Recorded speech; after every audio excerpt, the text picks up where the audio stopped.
इस धम्म मित्र वर्ग में हम सप्ताह में 2 बार मिलते हैं, रविवार सोमवार को, जिसमें हम बुद्धत्व मानव का आदर्श इस विषय पे अभ्यास पिछले 6-7 महीने से हम ऑनलाइन कर रहे हैं। और इस अभ्यास को गहराई में ले जाने के लिए हमारी जो टीम है, जिस टीम में धम्मचारिणियाँ हमें इस अलग अलग इस विषय के जो अलग अलग पहलू है या अलग अलग जो मुद्दे हैं जो हमें धम्म मित्र अभ्यास में उसके विषय को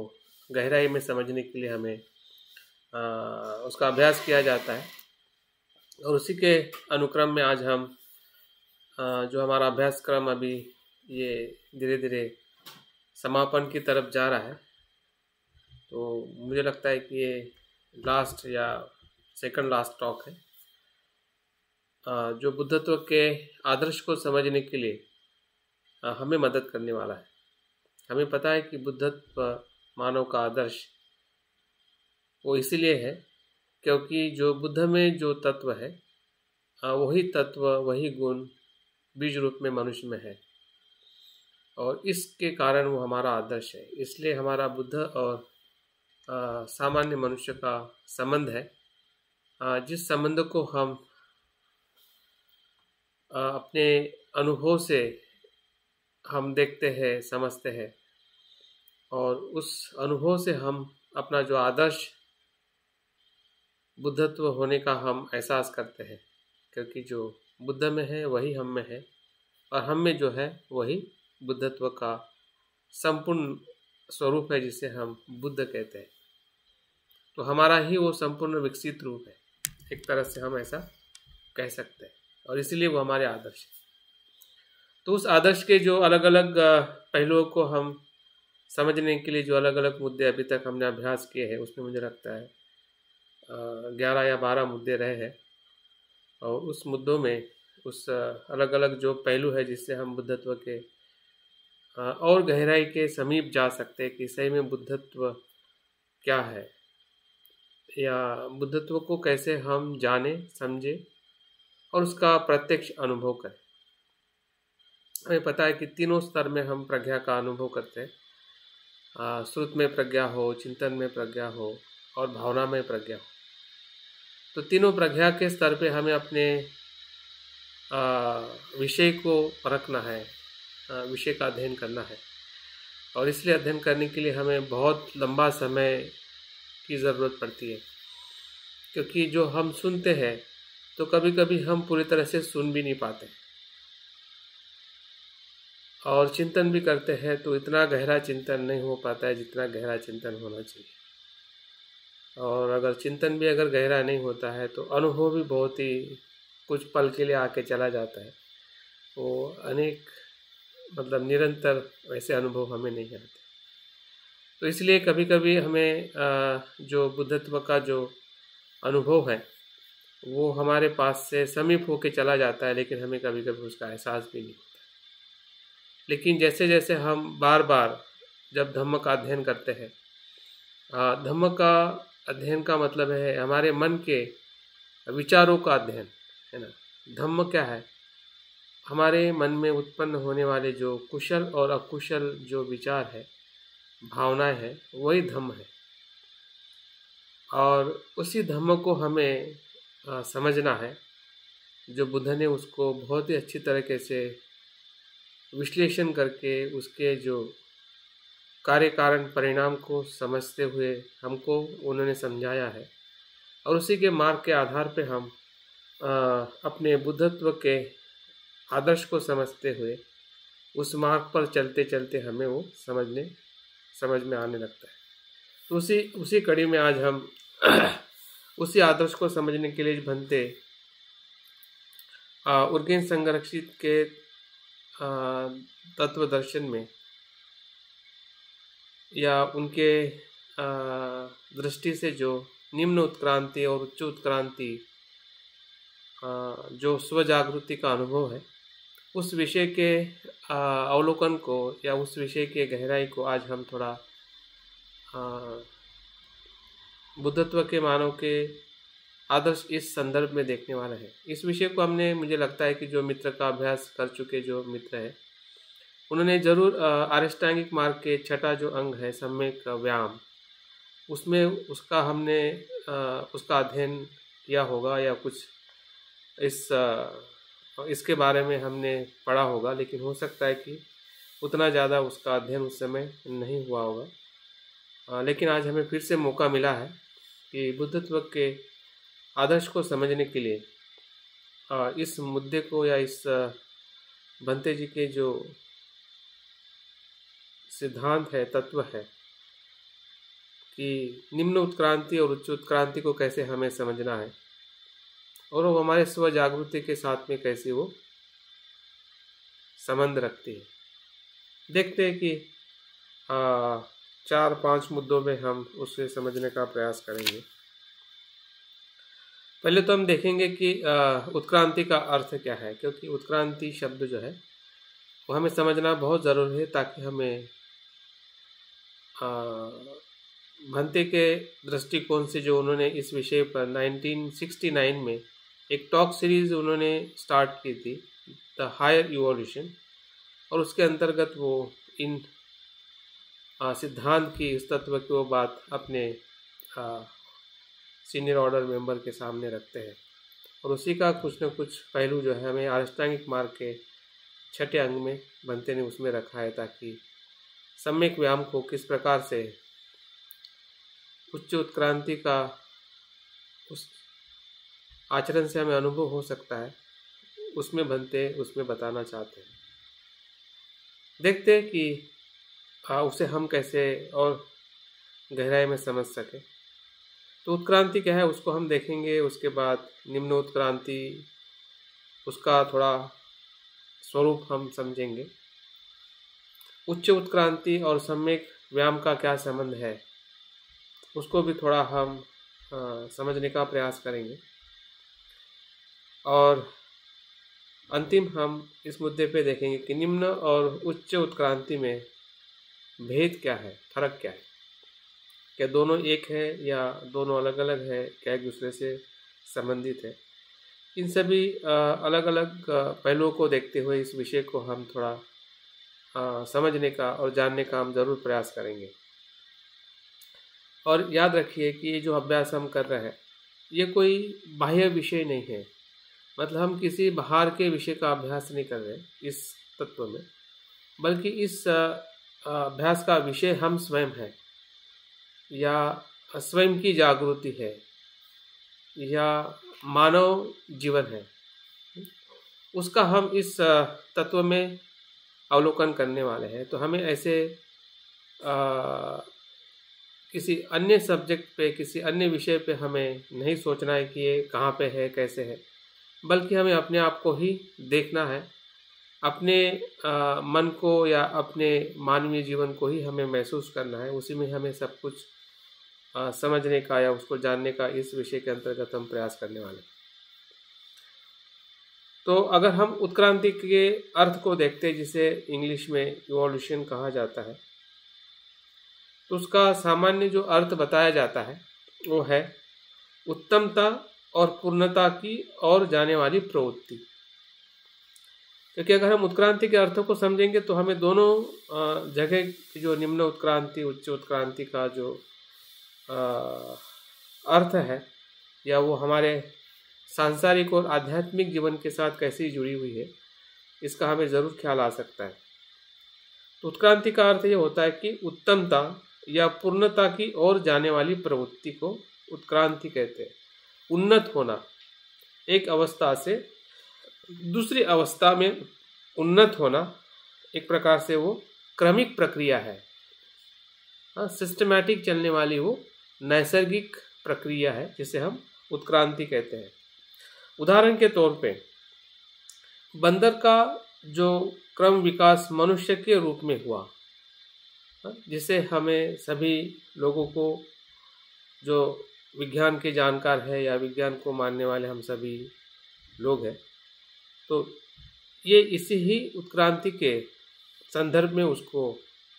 विकसित करते हुए हमें बताया है कि किस प्रकार से बंदर के क्रमिक विकास से मनुष्य के रूप में हमारा विकास हुआ है, जिसे हम आज मानव कहते हैं। और इसकी जो संकल्पना जो है चार्ल्स डार्विन ने अपने किताब में थ्योरी ऑफ इवोल्यूशन 1859 में उन्होंने इसकी खोज की थी कि उसके पहले जिस प्रकार की थ्योरी थी या सिद्धांत था, वो उस सिद्धांत को पूरी तरह से डार्विन ने नकारा और अपनी जो खोजी हुई जो संकल्पना है कि निसर्ग में जो कुछ भी विकास हो रहा है या हो चुका है, उसके विकास के पीछे जो संकल्पना है उत्क्रांति की, एक परिस्थिति से या एक जीव घटक से दूसरे जीव घटक का जब निर्माण होता है तो किस प्रकार से वो उत्क्रांति के स्तर में वो आगे बढ़ता है। पहले घटक का विकास दूसरे घटक में पूरी तरह से भिन्न हो जाता है। जैसे कि हम देखते हैं कि शुरुआत में जो इस पृथ्वी पर जो विकास हुआ था, जिस पृथ्वी पर किसी भी प्रकार का जीवन नहीं था, ऐसी पृथ्वी का अस्तित्व है। और धीरे धीरे जैसे जीवों का विकास होता है और जीवों के विकास का जो सबसे सूक्ष्म जो स्वरूप जो है, एक सिंगल सेल्स बीइंग या अमीबा के तौर पे हम जानते हैं, और उसी के सिंगल एक पेशीय प्राणी से, एक पेशीय जीव से अनेक पेशीय जीव का निर्माण होते हुए और जलचर, स्थलचर और फिर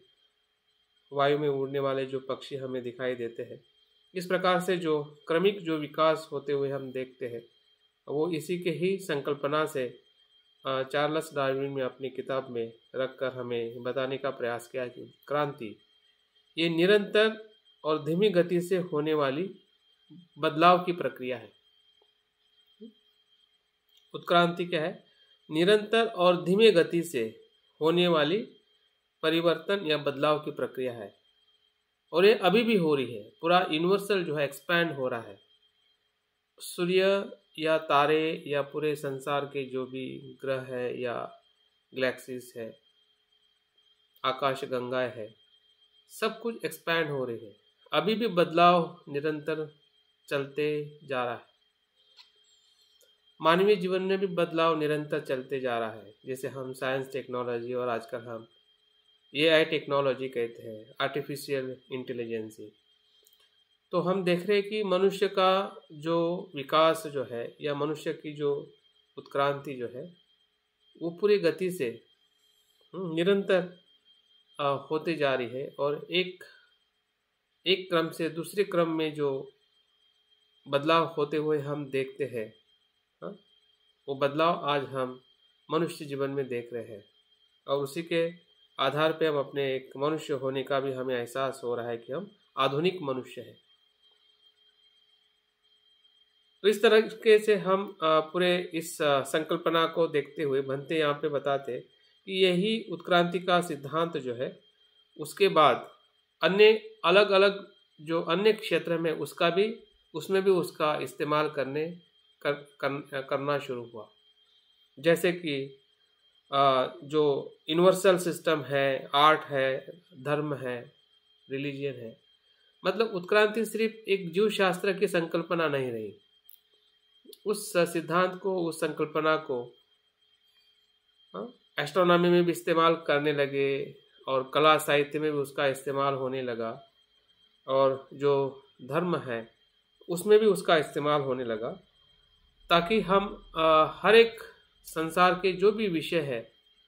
उस हर एक विषय के भीतर इस संकल्पना से हम सत्य के समीप जा सके, या होने वाले जो विकास का जो अनुभव है, हम क्या से क्या हुए हैं और जो है उससे क्या होने वाले हैं, हम किस में से क्या हुए हैं और अभी जो हम हैं वो हम आगे क्या होने वाले हैं। तो इस पूरे इतिहास को या इस पूरे क्रम को दर्शाने की जो संकल्पना है, उसी को ही उत्क्रांति कहते हैं। और भंते ने आगे बताते हुए हमें ये इस उत्क्रांति के संदर्भ में लाके हमें बताना चाहते हैं कि धर्म की जो संकल्पना है, विशेषता बौद्ध धर्म किस प्रकार से उत्क्रांति के तत्व के आधार पर हमें सत्य की अनुभूति कराता है, या सत्य को रखने का भंते जी ने जो प्रयास किया है आधुनिक संकल्पना पे आधार पे, कि वो यही तत्व है जिसे हम निम्न उत्क्रांति और उच्च उत्क्रांति कहते हैं। भंते ने बहुखूबी से बुद्ध की शिक्षा को एक आधुनिक परिप्रेक्ष्य में रखते हुए हमें एक ऐसी नई सोच दी है कि उस सोच से हम ये देख सकते हैं कि बुद्ध की शिक्षा 2500 साल पहले की होने के बावजूद भी वो आज के आधुनिक संकल्पना या आधुनिक जो संशोधन है या विज्ञान है, उस तत्व से पूरी तरह से मिली हुई है, या उसके साथ में वो चलने वाली शिक्षाएं हैं। और इसलिए पूरे जो ये जो उत्क्रांति का जो पूरा विशाल प्रक्रिया जो है वो सिर्फ जीव शास्त्र में नहीं है, बल्कि हर एक संसार के हर एक पहलुओं में उसको हम देख सकते हैं। और इसके आधार पर भंते बताना चाहते हैं कि इस अस्तित्व के नए स्तर को प्राप्त करने की प्रक्रिया ही उत्क्रांति की प्रक्रिया है। अस्तित्व के नए स्तर को प्राप्त करने की प्रक्रिया ही उत्क्रांति की प्रक्रिया है। मतलब एक स्तर से दूसरे स्तर पे आना या उस प्रक्रिया को दर्शाना ही उत्क्रांति है। अभी जैसे कि उदाहरण के तौर पे हमें पढ़ने सुनने में आता है, और वो सच भी है, कि जो बंदर या जो एप्स थे या जो चिंपांजी थे, उस बंदर के जाति में से ही मनुष्य का धीरे धीरे विकास हुआ है। लेकिन आज जब हम चिंपांजी को देखते हैं, वो उनकी एक बंदर की ही जाति है, लेकिन उसमें से जो उत्क्रांत हुए, जिन्होंने अपने परिस्थिति के साथ बदलना सीखा और बदलने के साथ अपने आप को संघर्ष करते हुए अपने परिस्थिति में वो कार्य करना सीखा, वही जो समूह जो है, उसी ही चिंपांजी से आया हुआ बंदर का समूह ही मनुष्य के विकास में विकास का घटक बना। नहीं कि सभी चिंपांजी, अभी भी चिंपांजी है, लेकिन वो मनुष्य नहीं है। मतलब उसमें से उत्क्रांत हुई जो जाति है जिसे हम मनुष्य कहते हैं, इसका मतलब एक नए स्तर को प्राप्त करने वाली प्रक्रिया ही उत्क्रांति की प्रक्रिया है। मतलब इससे हमें ये पता चलेगा कि जब हम कनिष्ठ उत्क्रांति से जब उच्च उत्क्रांति की जब बात करेंगे, तो एक प्रकार से अस्तित्व का नया स्तर उसको समझने के लिए हमें उत्क्रांति शब्द का भंते यहाँ पे उपयोग करते हुए हमें बुद्ध की शिक्षा को बताना चाहते हैं। इसको हमें खास ध्यान में रखना है। हमें थ्योरी ऑफ इवोल्यूशन पूरी तरह से समझना नहीं है, बल्कि हमारा इवोल्यूशन कैसे हुआ है एक मनुष्य के तौर पे, या हमारी जो जागृति के तौर पे, इसको समझने के लिए भंते ने इस संकल्पना को इसमें लाकर हमें समझाने का प्रयास कर रहे हैं, ताकि हम सहजता से और आधुनिक परिप्रेक्ष्य में बुद्ध की शिक्षा या हमारी जो स्व जागृति है या चित्त की जो विकास करने की जो प्रक्रिया कैसे घटित होती है, उसको दर्शाने के लिए भंते ने इस शिक्षा को या इस तत्व को भंते ने हमें धम्म के आधार पर समझाने का प्रयास किया। ये मानव की विकास की प्रक्रिया में है, और निरंतर न केवल अस्तित्व का नया स्वरूप है, बल्कि अस्तित्व का वो नया स्तर भी प्राप्त कर रहा है। मतलब उच्च या किसी भी उत्क्रांति में वो अस्तित्व के नए स्वरूप को ही प्राप्त नहीं करता है, बल्कि वो नए स्तर को भी प्राप्त करता है। जैसे कि अगर हम आदि मानव से मानव बने, मानव से हम सभ्य मानव बने, तो हमारा स्वरूप बदलते गया। आज हम सुसंस्कृत समाज के घटक है या सभ्य समाज का घटक है, ऐसा हम कह सकते कि हमारा स्वरूप बदलते गया मनुष्य का, विज्ञान और टेक्नोलॉजी के वजह से। लेकिन वही उत्क्रांति का अर्थ नहीं है, बल्कि नए स्तर को भी प्राप्त करना उत्क्रांति का अर्थ है। स्वरूप में भी बदला और स्तर में भी बदला। स्वरूप मतलब बाह्य स्वरूप, जो हमारे खाने पीने रहने की जो व्यवस्था है या जो हमारे शरीर का जो चलन है, ढलन है या आकार है, उसमें बहुत सारे बदलाव होते हुए आज हम अपने शरीर को, मानव शरीर को देख सकते हैं। हाँ, हाँ, तो वो स्वरूप है, लेकिन स्तर मतलब चित्त का स्तर, चेतना का स्तर, वो भी उत्क्रांति के संदर्भ में भंते यहाँ पे हमें बताना चाहते हैं। और इसलिए अगर हमें उत्क्रांति का विकास के तथ्य का अगर परीक्षण करना है तो भंते उसमें बताते हैं कि वो दो आधार पे किया जाता है। अगर हमें उत्क्रांति का परीक्षण करना है कि विकास की प्रक्रिया कब कैसे घटित होती है, उसके लिए उसको बताने के भंते हमें दो तरीके बता के हमें एक स्पष्टता देना चाहते हैं कि किस आधार पे हम उत्क्रांति को समझ सकते हैं। भंते पहला जो आधार बताते हैं वो है भूतकाल का आधार। मतलब भूतकाल में क्या हुआ था या क्या हुआ है हमारे पूरे मनुष्य जीवन के विकास में, वो एक आधार है जिससे हमें उत्क्रांति का एक अनुभव होता है कि हम कैसे बंदर से आदि मानव बने, कैसे हम आदि मानव से सभ्य मानव बने, सभ्य मानव से आधुनिक मानव बने। तो एक वो भूतकाल का आधार है, मतलब भूतकाल में पूरे मनुष्य जीवन के विकास में क्या क्या घटित हुआ उसको समझना एक प्रकार से उत्क्रांति को समझना है। और वो समझना मतलब भंते यहाँ पे उसको कनिष्ठ उत्क्रांति कहते हैं। हम क्या बने,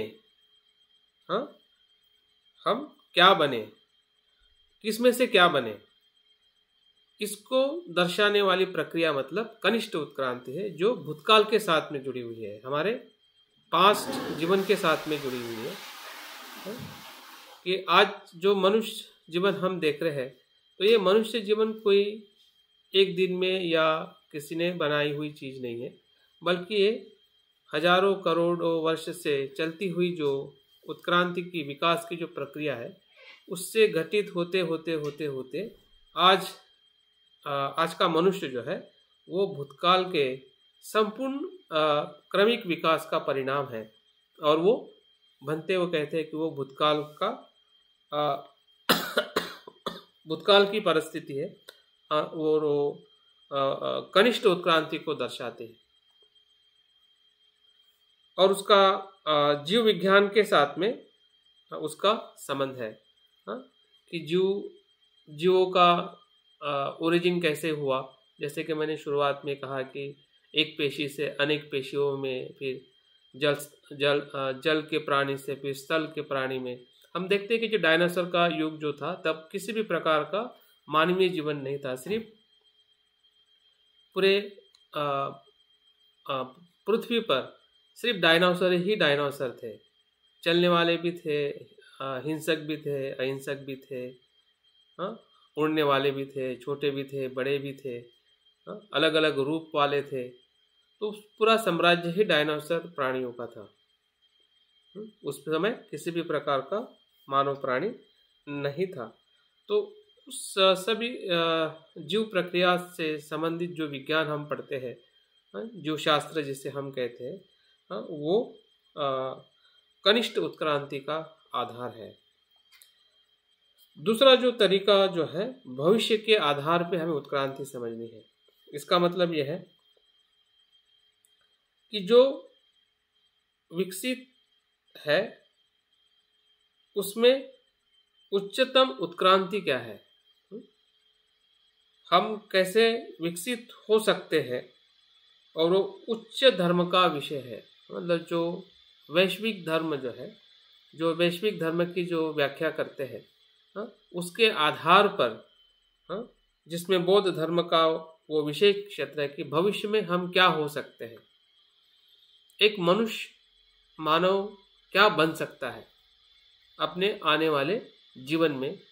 या इसी जीवन के आने वाले भविष्य में,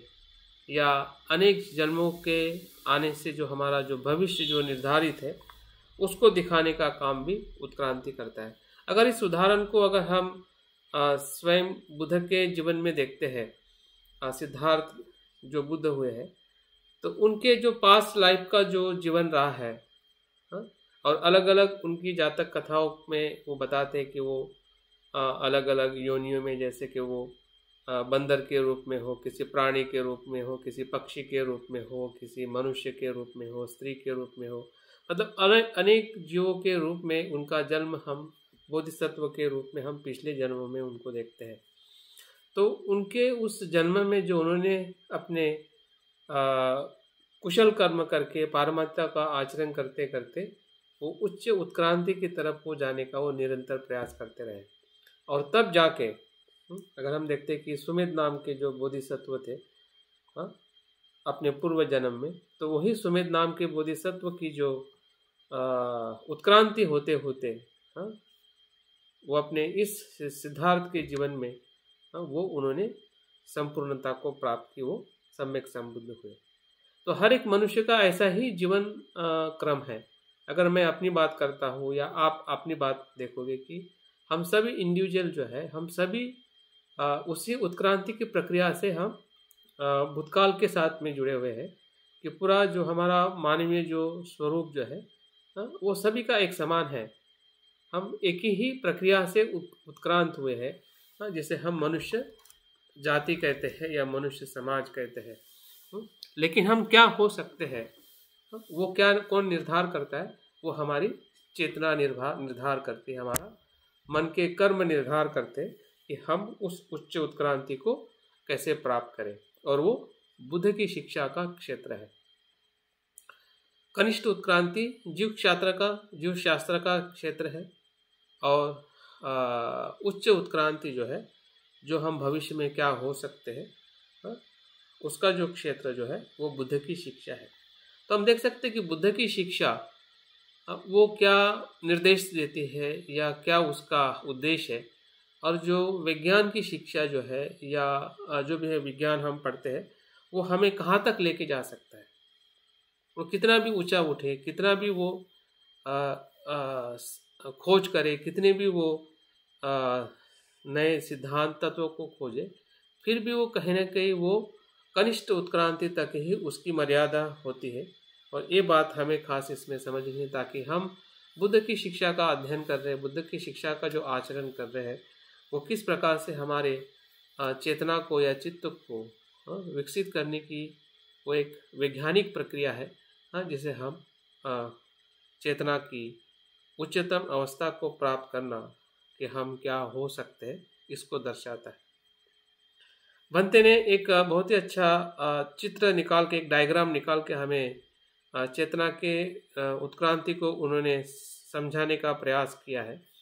अगर आपके पास में अष्टांगिक मार्ग का अगर किताब है, तो उसमें उन्होंने बहुत ही अच्छी तरीके से वो दिखाया है कि किस प्रकार से हमारे अस्तित्व में जो कुछ भी घटित हो चुका है या होने वाला है। घटित हो चुका है वो मतलब हमारी निम्न उत्क्रांति है, कनिष्ठ उत्क्रांति है। और जो हम हो सकते हैं, हम बन सकते हैं, बुद्ध बन सकते हैं, श्रोतापन्न से हम होके बुद्ध बन सकते हैं। उसको ये अगर चार्ट आप देख रहे हैं, अगर ये चार्ट आप लोगों का अष्टांगिक मार्ग में है, तो इसको आप ज़रूर एक बार देखें, समझें और थोड़ा चिंतन करें। तो निश्चित ही इस चार्ट के माध्यम से हम बहुत ही गहराई में जो भंते इसमें जो मुद्दे रखे हुए हैं, उस मुद्दों से हम इस बात को समझ सकते हैं कि हमारी चेतना या हमारा जो अस्तित्व जो है वो किस प्रकार से छोटे बिंदु से या छोटी जो क्रिया से घटित होते होते कैसे मनुष्य जीवन का विकास होने के बाद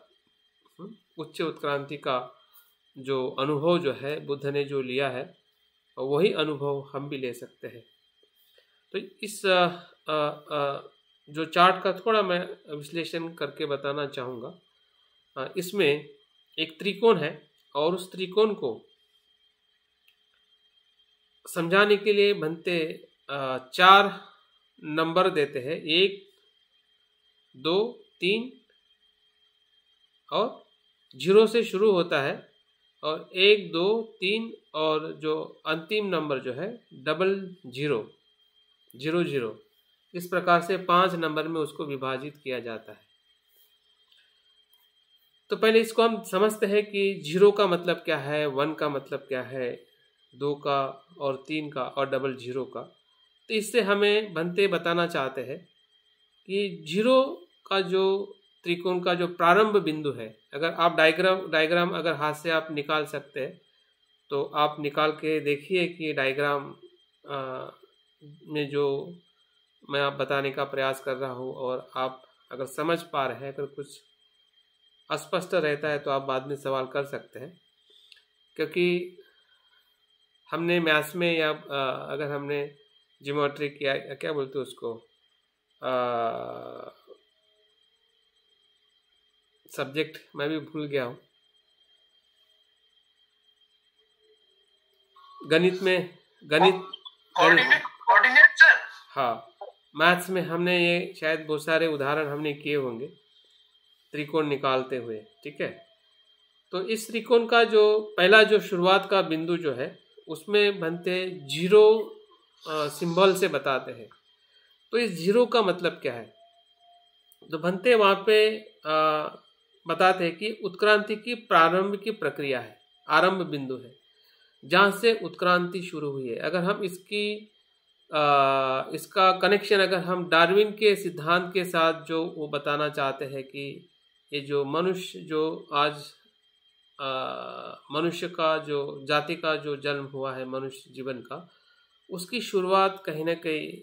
एक सिंगल सेल जैसे अमीबा कहते हैं, अमीनो एसिड कहते हैं, वो आज भी हमारे शरीर के जो ब्लड जो है, ब्लड का जो हमारा सेल है या पूरे बॉडी के सेल के भीतर की जो हमारी सेंटर जो यूनिक है, न्यूक्लियस है, वो अमीबो एसिड से बना हुआ है। तो यही अमीबो एसिड है जिसे हम अमीबा कहते हैं।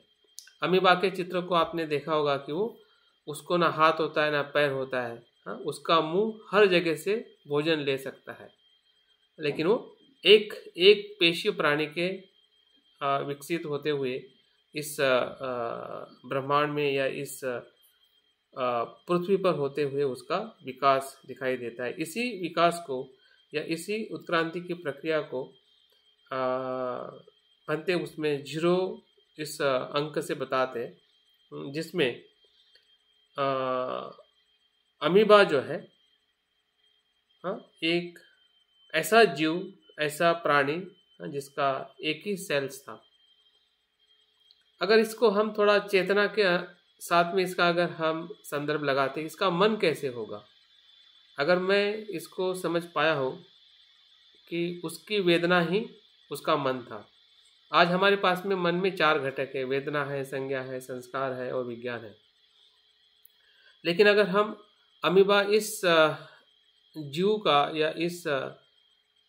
जीवाणु का अगर हम चित्त देखते हैं तो उसका मन क्या था, तो उसका मन जो था सिर्फ वेदना थी। वेदना से ही सब कुछ वो हरकतें करता था, और वेदना ही पूरा उसके शरीर में एक ही मन का तत्व था जिसे हम वेदना कहते हैं। और उसी के ही बाद में धीरे धीरे जो अनेक पेशियों के प्राणी बने, तो वेदना ही उनके पूरे शरीर में एक ही घटक अनेकों वर्ष तक, अनेक करोड़ों वर्षों तक वो वेदना के साथ ही चित्त का उसका मन का विकास हुआ था। जब तक संज्ञाएं जब तक नहीं दे सके मनुष्य, या मनुष्य जो आदि मानव से हम थोड़ा देख सकते हैं कि धीरे धीरे शब्द की जैसे जैसे रचनाएं हुई या प्रतीकों की या चित्रों की, वहाँ से हमारे मन में जो संज्ञा है, पहचान के किसी वस्तु को नाम देना, वहाँ से हमारी चित्त की जो धारा जो है वो दूसरे स्तर में आते हुए दिखाई देती है। बाद में संस्कार और उसके साथ में हमारा विज्ञान। तो उनका चेतना विज्ञान जो था वो वेदना ही विज्ञान था।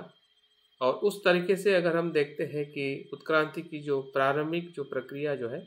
बनते इसमें 0 से बताते हैं, कि ये 0 नंबर से उसको समझा जा सकता है। आगे 1 नंबर थोड़ा एक नंबर को बनते बताते कि ये मानव की प्राथमिक चेतना का उदय है। एक नंबर मानवीय प्राथमिक चेतना का उदय है। मतलब ऐसा कह सकते हैं कि ऐसा मानव जो आदि मानव से एक सभ्य मनुष्य के तौर पे जब वो संज्ञा का इस्तेमाल करता था या अपने संस्कारों से अपने परिवार समाज का जो उन्होंने रचना की थी या रचना की हुई है, तो उस प्रकार का जो मानव या मानव समाज एक प्रकार से वो प्राथमिक चेतना का स्तर के तौर पे बनते इसमें बताते हैं। और उसका अगर हम समय जो वैज्ञानिकों ने जो खोजा है, जो आदि मानव का जो समय करीबन 2 करोड़ वर्ष पूर्व से आदि मानव का विकास इस पृथ्वी पे हुआ था और सभ्य मानव के तौर पे 56 करोड़ 56 करोड़ के आसपास जो सभ्य मानव के तौर पे उसको बताया जाता है। अगर हम उससे थोड़ा और आगे जाते हैं कि जब मानव दूसरे नंबर पे बनते बताते हैं कि जब वो स्वचेतना का उदय हुआ। प्राथमिक चेतना और स्वचेतना में क्या फर्क है? प्राथमिक चेतना यह है कि वो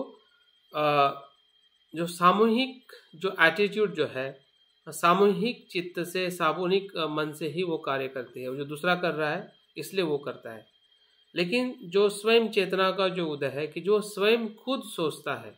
जिसे हम कह सकते हैं कि ये समय वैसा रहा होगा कि जब जब अग्नि की खोज की है, पहिए की खोज की है, या जो सोचने की जो प्रवृत्ति जो उस समय प्राथमिक चेतना के बाद में जो मनुष्य की रही होगी, जिसे हम स्वचेतना का उदय कहते हैं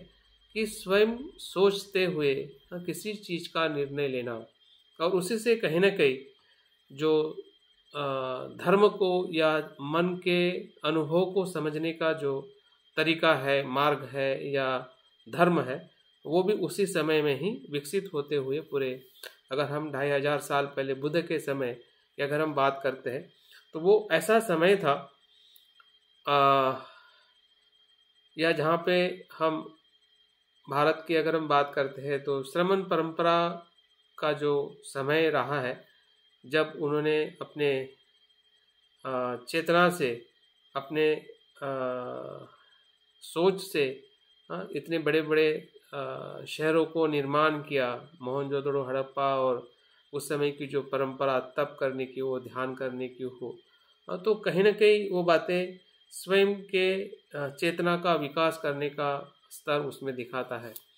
और पूरे भारत में ही नहीं बल्कि फिर चाइना की परंपरा हो या फिर इजिप्ट की हो या पूरे विश्व में कहीं ना कहीं उस समय 300 या 400 4000 या 3000 ईस्वी सन पूर्व का अगर हम समय देखते हैं तो सिर्फ भारत में ही नहीं, भारत के बाहर भी जो विश्व में इस प्रकार के व्यक्ति का जन्म होते हुए हमें दिखाई देता है। फिर उसमें अरिस्टो हो या फिर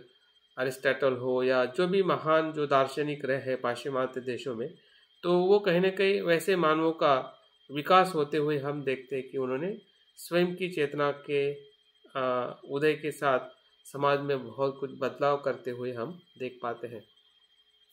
तो ये दूसरे क्रमांक में इस बदलाव को या विकास को बनते रखते हैं। और तीसरा जो स्तर जो है, जो पहले मानवीय प्राथमिक चेतना और स्वयं चेतना, स्वयं चेतना में भी जो अगर हम आज के परिप्रेक्ष्य में देखते हैं तो जो भी साइंस और टेक्नोलॉजी है और वैज्ञानिक, जितने भी वैज्ञानिक है या उनका जो भी कंट्रीब्यूशन है वो इसी कैटेगरी में आता है। और आज जो भी हमारी जो सभ्यता है, कला है, विज्ञान है, टेक्नोलॉजी है, या जो कुछ भी आज हमारे पास में समाज में या पूरे विश्व में है, तो इसी ही चेतना के उदय के कारण आज उसका हमें लाभ मिल रहा है। लेकिन फिर भी ये सामूहिक एक कनिष्ठ है, क्योंकि ये किसी न किसी बाह्य परिस्थिति पर या भौतिक परिस्थिति पर ही आधारित है। लेकिन यहाँ से बनते तीसरे क्रमांक में बताना चाहते, तीसरे नंबर पर वो लोकोत्तर जागृति। जब कनिष्ठ जागृति से व्यक्ति जब ऊपर उठता है, हाँ, ये ये दो प्रकार की जो चेतना जो है, हाँ, ये बताती है कि हम किस में से क्या बने, हाँ, हमारा विकास कैसे हुआ। 2 नंबर से 3 नंबर के बीच का जो स्तर जो है वो लोकोत्तर जागृति का स्तर है। मतलब व्यक्ति जो है वो स्वयं का पथ जो है स्वयं चलता है, वो समूह के साथ में नहीं जाता है। यहाँ तक जो विकास हमारा हुआ है मनुष्य जाति का और हमारा स्वयं का भी, ये सामूहिक विकास है।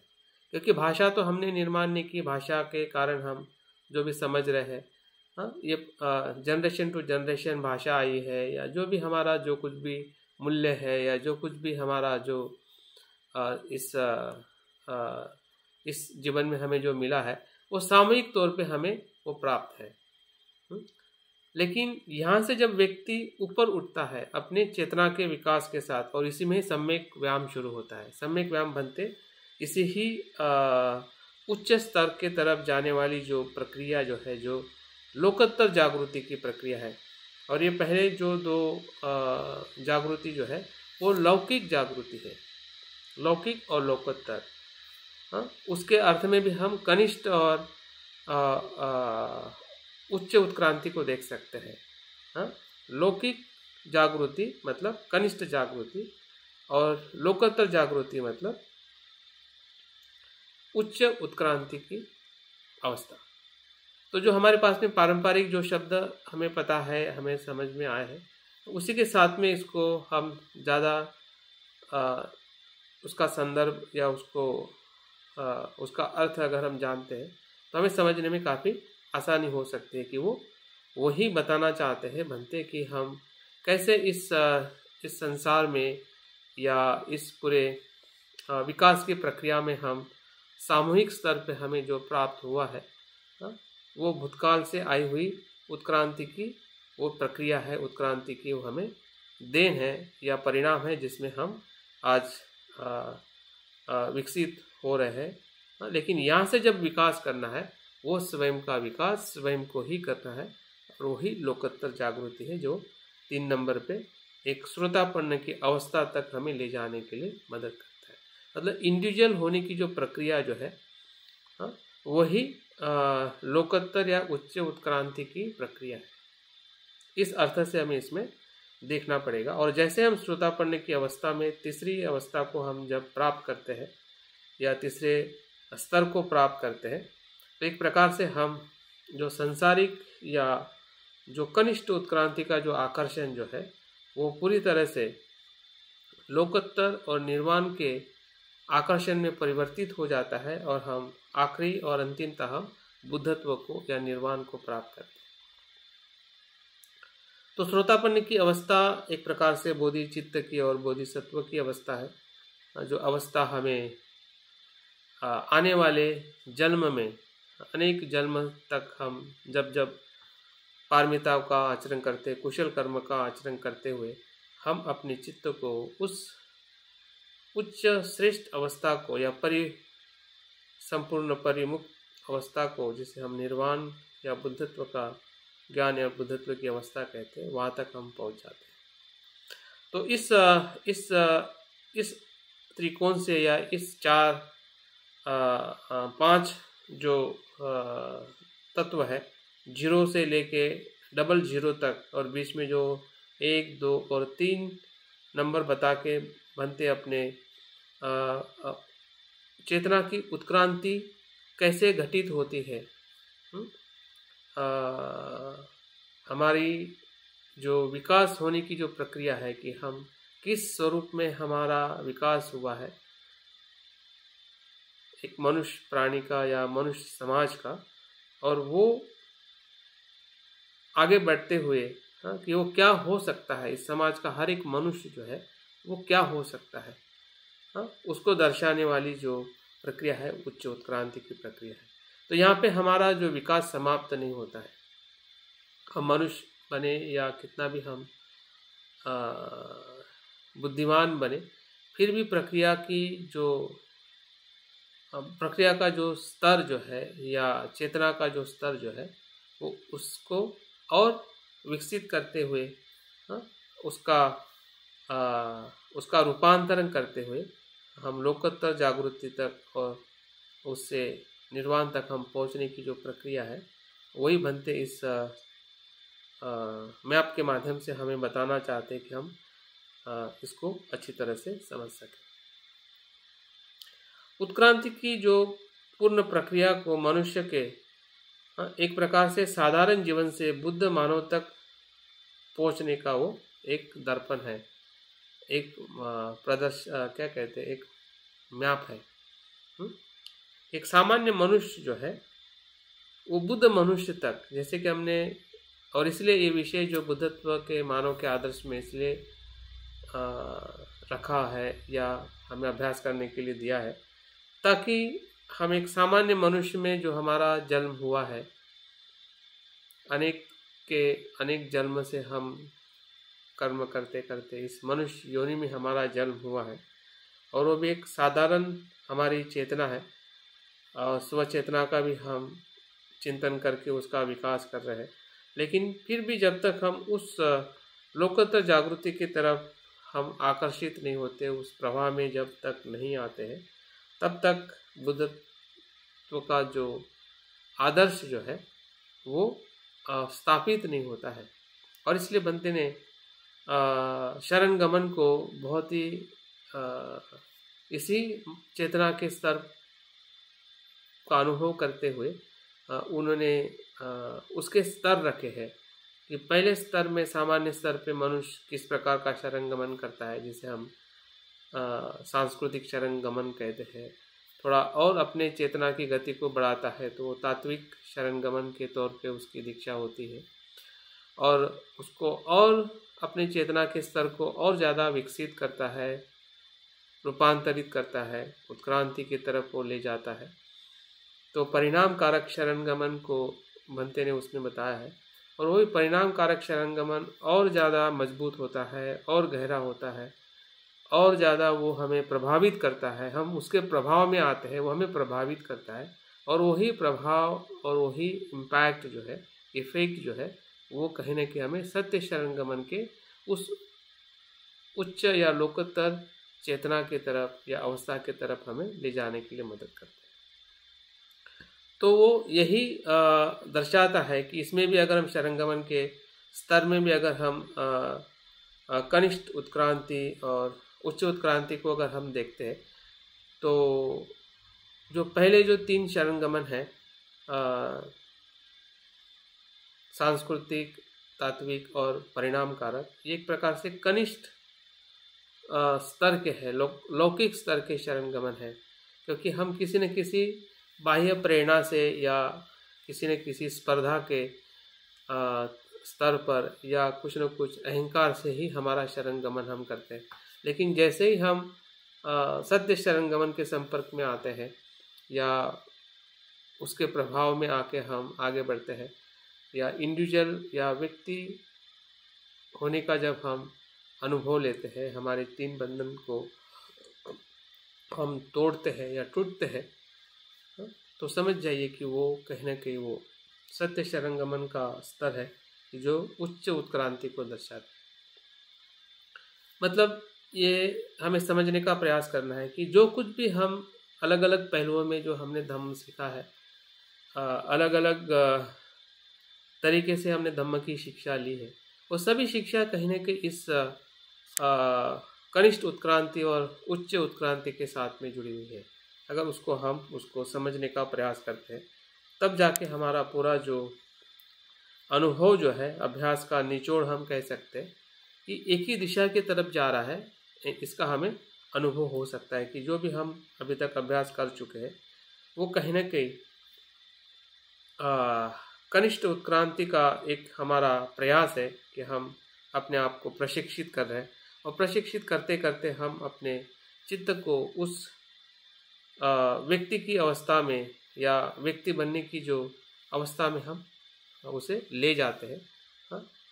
तो इसका ध्यान के साथ में भी इसका संबंध है। कनिष्ठ उत्क्रांति में एक प्रकार से हम जब कुशल कर्म करते हैं या एकाग्र होते हैं, तो वही एकाग्रता हमें उच्च उत्क्रांति में या विपश्यना का अनुभव करते हुए हमें उच्च उत्क्रांति में हमें ले जाती है। मतलब ऐसा कोई भी हमारा आचरण नहीं है, फिर हम ध्यान कर रहे हैं या शील का पालन कर रहे हैं, अभ्यास कर रहे हैं, या अलग अलग जो विषय का जो हम अध्ययन कर रहे हैं, वो सभी का कहीं ना कहीं जुड़ाव जो है वो इस पूरे उत्क्रांति के साथ में जुड़ा हुआ है, जिसमें हमारी स्व जागृति का संपूर्ण एक दर्शन जो है वो हमें मिलता है या उसे हम समझ सकते हैं। अभी हम अंतिम मुद्दे पे बात करके मेरी अपनी बात पूर्ण करने वाला। बनते कनिष्ठ और उच्च उत्क्रांति में जो भेद करके हमें समझाना चाहते हैं कि दोनों में क्या भेद है। और भेद इसलिए है क्योंकि उसके जो स्वरूप और उसकी जो चित्त की जो अवस्था है वो एक दूसरे से भिन्न है। लेकिन इसका मतलब ये नहीं है कि वो भिन्न होने से वो पूरी तरह से अलग है, क्योंकि ये एक दूसरे के साथ में प्रतित्व समुत्पन्न भी है। क्योंकि कनिष्ठ उत्क्रांति से ही उच्च उत्क्रांति संभव होती है। अगर मनुष्य का जन्म ही नहीं हुआ हो या मनुष्य योनि में अगर हमारा जन्म ही नहीं हुआ हो तो हम कैसे बुद्ध हो सकते हैं। तो कोई भी ऐसा कनिष्ठ होने का मतलब ये नहीं है कि वो बुरा है या वो अच्छा नहीं है, या उच्च उत्क्रांति का मतलब ये नहीं है कि वो अच्छा है। ये हमारे दिए हुए ही नाम है, परसेप्शन है कि हम जब कनिष्ठ होता है हमें लगता है कि ये कनिष्ठ है, छोटा है, और ये बड़ा है इसलिए वो अच्छा है। लेकिन ये परसेप्शन से भी हमें थोड़ा ऊपर उठ के इसका जो रिलेशन है, जैसे कि संसार और निर्वाण का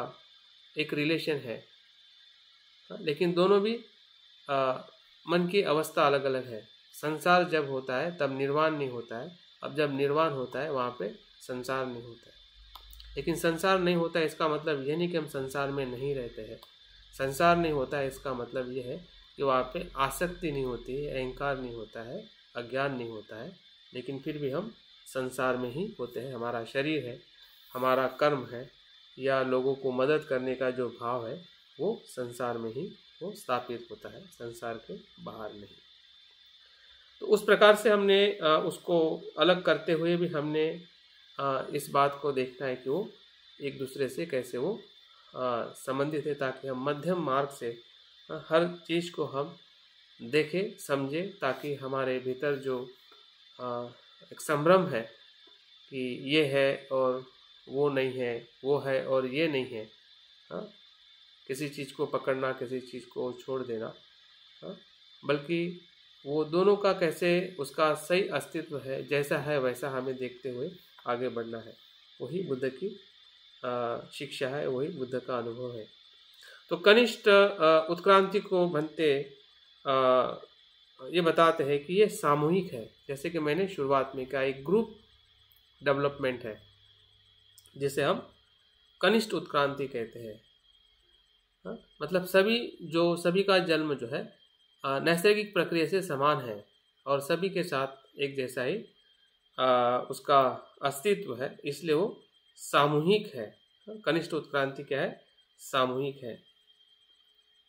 उसमें सब कुछ आ जाता है, हमारे जन्म से लेके हमारी शिक्षा हो या हमारे जो सामान्य जो स्वभाव हो या सामाजिकता हो या इवन विज्ञान और टेक्नोलॉजी का भी जो हमें जो लाभ मिला है वो सामूहिक तौर पे है, सामूहिक स्तर पे है। और वो इसलिए वो भले वो साइंस और विज्ञान टेक्नोलॉजी हो, फिर भी वो सामूहिक है और इसलिए वो कनिष्ठ उत्क्रांति के अंतर्गत आता है। इसको हमें खास समझना है। और उसके विरुद्ध में जब हम देखते हैं कि उच्च उत्क्रांति ये व्यक्तिगत है, इसमें एक व्यक्ति उत्क्रांति करते आगे जा सकता है और वो पूरी मानव जाति को पीछे छोड़ सकता है। उच्च उत्क्रांति क्या है? वो व्यक्तिगत है। उस व्यक्ति के साथ पूरा समूह आता है या ले जाता है, ऐसा नहीं है। वो स्वयं की जिम्मेदारी स्वयं लेता है और हर एक व्यक्ति जो ऊपर उच्च उत्क्रांति तक के तरफ आने वाला हर एक मनुष्य अपने स्वयं की जिम्मेदारी स्वयं लेता है। और वो आगे इतना जाता है कि वो पूरी तरह से पूरी मानव जाति को भी पीछे छोड़ जाता है। और इसलिए बुद्ध जो है, हाँ, मानव जाति से वो पूरी तरह से वो पीछे छोड़ देते हैं और वो बुद्ध बन जाते हैं। सर एक्सक्यूज मी, एक मिनट सर। हाँ, एक्चुअली ये महासंघ के केस में हम देखें अपने तिरतन महासंघ में, तो जैसे अप टू धम्मित्र हम कह सकते हैं ये कनिष्ठ उत्क्रांति, और उसके हायर जो ऑर्डर्स मेंबर से फिर वो उच्च उत्क्रांति, ऐसा समझ सकते हैं? नहीं समझ सकते हैं। अच्छा, हाँ, वो वही, हाँ, वो हम इसलिए नहीं समझ सकते क्योंकि उसको देखने वाला समझने वाला वो व्यक्ति हो सकता है कि जो उस स्रोत में आ चुका है। हम नाम से, और इसलिए बार बार हमें कहा भी जाता है कि हमारे ऑर्डर मेंबर उस आर्य संघ के पूरी तरह से सभासद नहीं है, जिसे हम श्रोतापन्न कहते हैं, लेकिन उधर जाने के पथ पे जरूर है क्योंकि परिणाम कारक, मतलब वो रास्ता ऐसा ही है। हाँ, वहां से ऊपर जाना, बिल्कुल बिल्कुल बिल्कुल, अगर हम कर पाए तो अपना विकास। हाँ जी, वो मार्ग वही है, उधर से ही आगे जाना है। हाँ, लेकिन कौन जा रहा है कौन नहीं जा पा रहा है वो स्वयं के अनुभव से ही, और उसको देखने वाला भी वही हो सकता है कि जो उस अनुभव के साथ में आगे जा चुका है या उस पद पे है। तो इस तरह से हम देख सकते हैं कि वो उसी ही निर्देश की तरफ बनते हमें लेके जाना चाहते हैं। जो ऑर्डर बनने का उद्देश्य है कि उसको उस उच्च अवस्था की तरफ या श्रोता पढ़ने की तरफ आगे जाने का वो निर्धार करे, ताकि वो उच्च उत्क्रांति को प्राप्त कर सके। दूसरा जो भेद जो है, जो कनिष्ठ उत्क्रांति में हम अन्य परिस्थिति पर निर्भर रहते हैं। हमारा जो भी सुख है, आनंद है, फिर वो भोजन हो, धन हो, पद हो, टेक्नोलॉजी हो, साइंस हो, या जो भी बड़ी से बड़ी चीज़ उस संसार में, जो कुछ भी बड़ी से बड़ी चीज़ है, वो अन्य परिस्थिति पर निर्भर रह के ही हमें सुख और आनंद मिलता है, जिसे हम कनिष्ठ उत्क्रांति कहते हैं। लेकिन जब हम उच्च उत्क्रांति में देखते हैं कि वो स्वयं की चेतना पर, कुशल चेतना पर निर्भर रहता है। जो बुद्ध घोष कहते हैं कि कुशल चित्त ही समाधि है। तो समाधि का जो सुख जो है वो कई बाह्य विषय पे आधारित नहीं है। धन हो तब भी वो सुखी है, धन नहीं हो तब भी वो सुखी है, क्योंकि वो मन की कुशल चित्त की अवस्था है और वो स्वयं की चेतना का है, किसी और के चेतना का नहीं। वो स्वयं की चेतना को ही वो उस कुशल अवस्था में ले जाता है। वही उच्च उत्क्रांति का आधार है, जो हमें अक्सर ध्यान में हो या जब हम कुशल आचरण करते हैं तो हम देख पाते हैं कि हम किस प्रकार से उस चेतना का विकास करते हैं। तीसरा जो कुछ बातें मैंने भी सोच के कुछ बातें इसमें डाली हुई है। हम कनिष्ठ उत्क्रांति में हम क्या है और कैसे बने हैं, इसकी हमें जानकारी मिलती है या इसका उसमें हमें वर्णन मिलता है। कनिष्ठ उत्क्रांति में हम क्या है और कैसे बने हैं। अभी हम क्या है, मनुष्य है, और कैसे बने हैं तो इसकी बहुत लंबी प्रक्रिया है, जिस प्रक्रिया से गुजरते हुए हमें ये शरीर या ये जो कुछ भी हमें सभ्यता है, संस्कृति है, या हमारा परिवार है, देश है, या जो कुछ भी हमें प्राप्त हुआ है, इसकी जो बात हमें पता चलती है या हम समझ पाते हैं, वो कनिष्ठ उत्क्रांति का संदर्भ है या वो उसको दर्शाता है। लेकिन हम क्या बन सकते हैं और कैसे बन सकते हैं, हम क्या बन सकते हैं और कैसे बन सकते हैं, इसका मार्ग जो है वो उच्च उत्क्रांति का मार्ग। मनुष्य से हम क्या बन सकते हैं और कैसे बन सकते हैं, दोनों बात को दर्शाता है वो उच्च उत्क्रांति का तत्व है। थोड़ा हम और आगे आते हैं। अगर हमने 5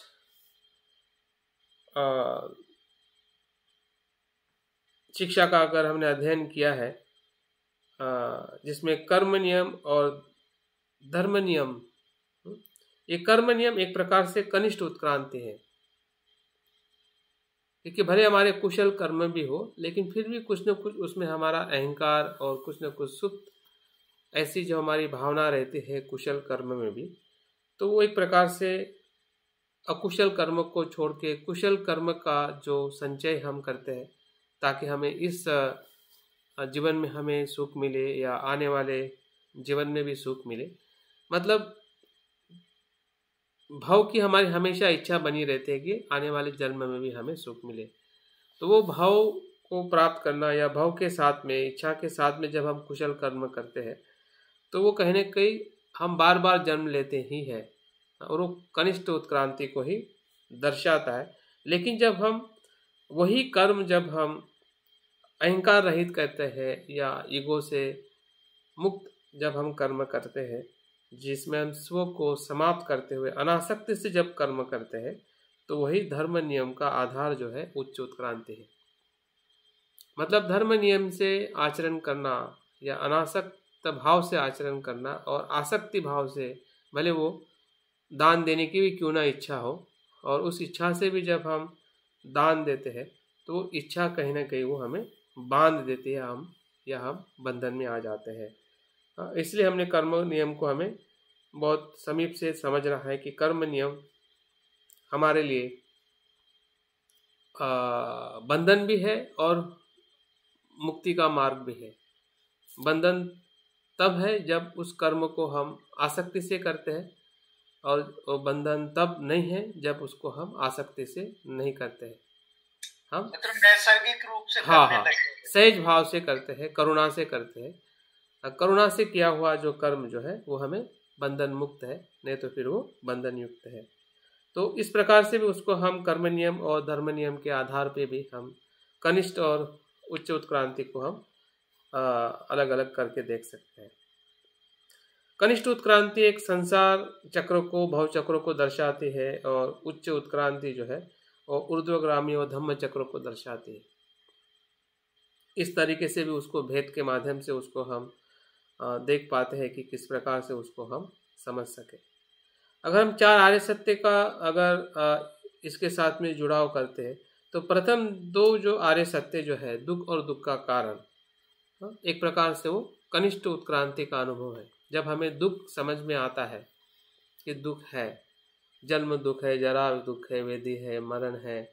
सो मनुष्य है, दो मनुष्य है, शारीरिक मानसिक सभी दुख है, और उस दुख के कारण को जब हम देखते हैं, उसको समझना ही एक प्रकार से कनिष्ठ उत्क्रांति हमारी कैसी हुई, हम किस में से क्या बने हैं। हम हमारे जो 5 स्कंद है, या जो हमारा नाम रूप है, या जो भी धातु है, उसके पीछे तृष्णा के कारण ही ये है संसार, या ये दोनों सत्य का हमें दर्शन होता है। लेकिन जब हम तीसरे और चौथे आर्य सत्य को देखते हैं, तीसरा जो निरोध है, दुखों का निरोध मतलब निर्वाण, और दुख का मार्ग जो है, मुक्ति का मार्ग है अष्टांगिक मार्ग। तो इस अर्थ से हम उसको उच्च उत्क्रांति के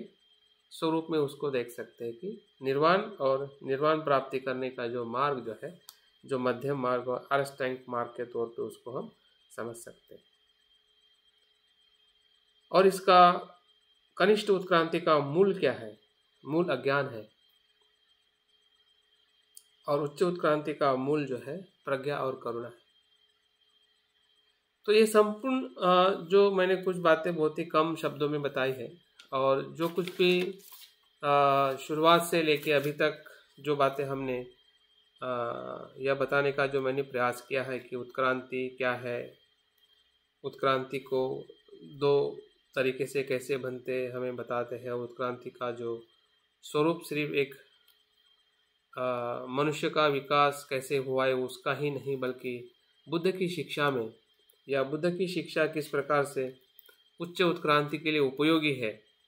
उसका संदर्भ देते हुए बनते ने जिस प्रकार से मैप के माध्यम से या इस त्रिकोण के माध्यम से वो हमें समझाना चाहते हैं, ताकि हम अपने आध्यात्मिक जीवन को या एक सामान्य मनुष्य का जो जीवन है वो प्रबुद्ध मनुष्य के जीवन में कैसे हम परिवर्तित कर सके। हमारे सभी पहलुओं को समझते हुए, फिर वो हमारा पहलू मानवीय विकास का हो, चेतना का हो, लोकोत्तर चेतना हो, लौकिक चेतना हो,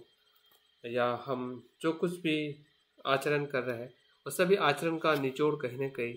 इन दो शब्दों में ही जुड़ा हुआ है, जिसे हम कनिष्ठ उत्क्रांति और उच्च उत्क्रांति कहते हैं। और इसको समझना ही एक प्रकार से स्वजागृति है। ये चीज़ जब हम समझते हैं तो स्वजागृति का ही अनुभव हमें होने लगता है कि हम जागृति को जो अलग अलग स्तर में कैसे विकसित हो चुकी है, अमीबा से लेके आधुनिक मनुष्य तक, वो जागृति का ही रूपांतरण है। और ये सामूहिक स्तर की वो जागृति है, लेकिन जब हम उसको व्यक्तिगत रूप में जब उसका हम रूपांतरण करते हैं, वो उच्च उत्क्रांति के जागृति को दर्शाता है। तो मुझे लगता है कि जो बातें मैं बताने का और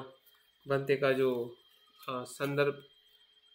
लेते हुए जो बात हम समझ पा रहे हैं, क्योंकि बनते सही में एक ऐसे आधुनिक दार्शनिक है बौद्ध दर्शन के, कि उन्होंने पूरे बुद्ध की शिक्षा को एक आधुनिक दृष्टिकोण से, आधुनिक परिप्रेक्ष्य से हमें समझाने का प्रयास किया, ताकि हम अपने आप को भी, जो आज हम आधुनिक मनुष्य के रूप में हम मानते हैं, तो उसी के आधार पर बुद्ध की शिक्षा को भी हमें स्वयं समझना है। और जो आने वाली जो पीढ़ी है वो भी कहीं न कहीं वैज्ञानिक सिद्धांत को, तत्वों को समझते हुए बुद्ध की शिक्षा को समझे, ताकि उसके बुद्ध के धम्म के प्रति या बुद्ध की शिक्षा के प्रति वो आकर्षित हो, श्रद्धा बढ़े, ताकि वो अपने जीवन में श्रेष्ठ इंसान बन सके। एक अच्छा,